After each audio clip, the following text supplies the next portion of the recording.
Villagers, thank you for your love and support. I appreciate you all. There is a massive shift happening right now in global politics, and most mainstream media outlets are completely missing the real story. For decades, the global order seemed set in stone. If you wanted to understand how international decisions were made, you looked at a few specific capitals: Washington, Paris, London, and Brussels. But the ground beneath our feet is shifting. The old rules of global diplomacy are no longer working, and nowhere is this more obvious right now than on the African continent. A video circulating online perfectly captures the core of this transformation. The man in the clip is a Frenchman, openly discuss or narrate the breakdown about the reality of modern international relations. It doesn't use the typical watered-down language of traditional diplomacy. Instead, it states a raw and comfortable truth. The era where Western powers could automatically dictate global policy or rely on a guaranteed block of support from African nations is officially over. We are moving away from a unipolar world where one or two superpowers make all the rules and entering a truly multipolar world. In this new reality, African nations are actively asserting their independence, diversifying their global partnerships, and refusing to be treated as passive players on the world stage. This is not a temporary trend on a minor political disagreement. It is a fundamental permanent rewriting of the global balance of power. To understand how we got here and where the world is headed, we need to break down exactly what is changing and why the old ways of doing business are completely breaking down. To understand why the geopolitical system is cracking, we have to start with France and its deeply complicated relationship with the African continent. For over a century, France maintained a massive system of influence across West and Central Africa. Even after former era of colonization ended in the mid-20th century, a web of political, economic, military, and cultural ties remained entirely intact.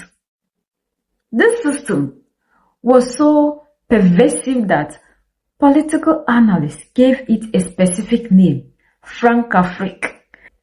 Paris could almost always count on the diplomatic backing of its former colonies. France must stop considering itself a dominant power. France must stop considering, for example, that it controls the votes of about 14 to 15 African countries at the United Nations General Assembly, which is of major importance for French stature. From now on, other paths must be taken. We must go through multilateralism, we must go through win-win trade agreements, and we must consider that there is no longer one Africa. There are autonomous, sovereign African countries, protective of their sovereignty, protective of their independence and autonomy, and they have many arguments to assert in the coming decades, notably through the formation of this regional entity, the world of the Indian Ocean. We are in a phase of quite clear Western decline, quite evident on all fronts. Well, geopolitically, it's unequivocal. And a Trump who would be capable of making this peace. In fact, he has a historic opportunity, whether there or in the Middle East for that matter. He actually has the chance to significantly restore if he knows how to do it and if he surrounds himself with intelligent people to do it, etc., to restore the image of the West, which is in pieces, which is in shambles. That doesn't mean being weak. That doesn't mean being soft. And besides, he doesn't see it like that at all. He sees it. The American army needs to be put back in shape a bit. It is necessary to do a number of things that also deserve to be done, but to do it in a way other than simply sowing terror and discord across the planet, well, I think that would make us a great. Today, this statement perfectly illustrates the geopolitical shift we have been witnessing for several years. For a long time, France could rely on its historical influence in Africa to weigh in on major international decisions. Its diplomatic, economic, and military network allowed it to maintain an important position, notably thanks to the relationships maintained with several African countries. But according to this analysis, that era is now over. The central idea is simple. France can no longer assume that African states automatically follow its position on major international issues. African governments are increasingly asserting their sovereignty and making decisions based on their own national interests. This is a major change that disrupts the balances inherited from several decades.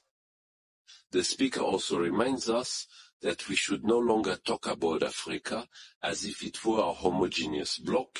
There are more than 50 states, each with its own priorities, alliances, economic ambitions, and its own vision of the future. Some are getting closer to China, others to Russia, Turkey, the Gulf countries, or India, while several continue to cooperate closely with Western powers. This diversification of partnerships shows that African capitals today wish to have genuine strategic freedom. According to this vision, France must completely rethink its approach to relations with the African continent. Rather than relying on influence inherited from history, it should prioritize balanced partnerships, win-win trade agreements, and cooperation based on mutual respect. In other words, persuade rather than impose. This reflection goes far beyond just the case of France. The speaker believes that we have entered a period of relative decline of the West. He does not say that the United States or Europe have become weak, but that their uncontested domination over world affairs is gradually becoming a thing of the past. The emergence of new economic and diplomatic powers is profoundly changing the international balance of power. It is in this context that he mentions Donald Trump. According to him, if the American president managed to promote peace agreements, whether in Ukraine or the Middle East, he would have a historic opportunity to restore the image of the West. The idea put forward is that after several years marked by conflicts, military interventions, and international tensions, a policy more focused on negotiation could restore credibility to the United States and its allies. The speaker specifies, however, that it is not about giving up military power. On the contrary, he believes that the United States must maintain a strong and modern army. But this power should primarily serve to deter conflicts rather than systematically intervene. According to him, the true strength of a great power lies not only in its military capabilities, but also in its ability to build compromises and stabilize international relations. At its core, this intervention reflects an idea increasingly present in geopolitical debates. The world is becoming multipolar. The former Western powers can no longer act alone as they did for several decades. They must now deal with states that assert their independence, defend their own interests, and refuse to automatically align with the positions of Washington, Paris, or Brussels. Whether one agrees with this analysis or not, one thing seems difficult to contest. International balances are evolving rapidly. The relationships between the West and Africa are changing.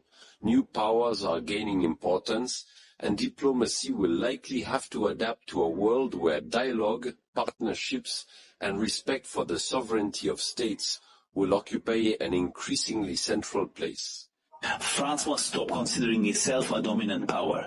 France must stop considering, for example, that it controls the votes of about 14 to 15 African countries at the United Nations General Assembly, which is of major importance for French stature. From now on, it is necessary to go through other means. It is necessary to... As highlighted in the file, French prominent speaker on a French political panel pointed out a specific, undeniable reality. France has long operated under the assumption that it controls a reliable voting bloc of highly 14 to 15 African nations at the United Nations General Assembly. To the average observer, a vote at the UN might look like simple bureaucracy, but in reality, those votes are the lifeblood of international legitimacy and global status. When a major global crisis erupts, or when a superpower wants to pass a resolution justifying a military intervention, an economic sanction, or a trade policy, they need numbers. And that is why they are bent on keeping their foot in Africa. But like the Frenchman said, that time is over.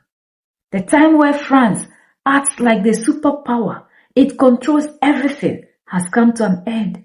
That they need to start looking for new ways of doing business with equal interest, with equal partnership, rather than for France to come into the continent playing as the boss like the way it used to do. Because right now, the wave, the awakening of the African continent is unstoppable. The people are fighting for total freedom, and there's nothing that is going to stop them.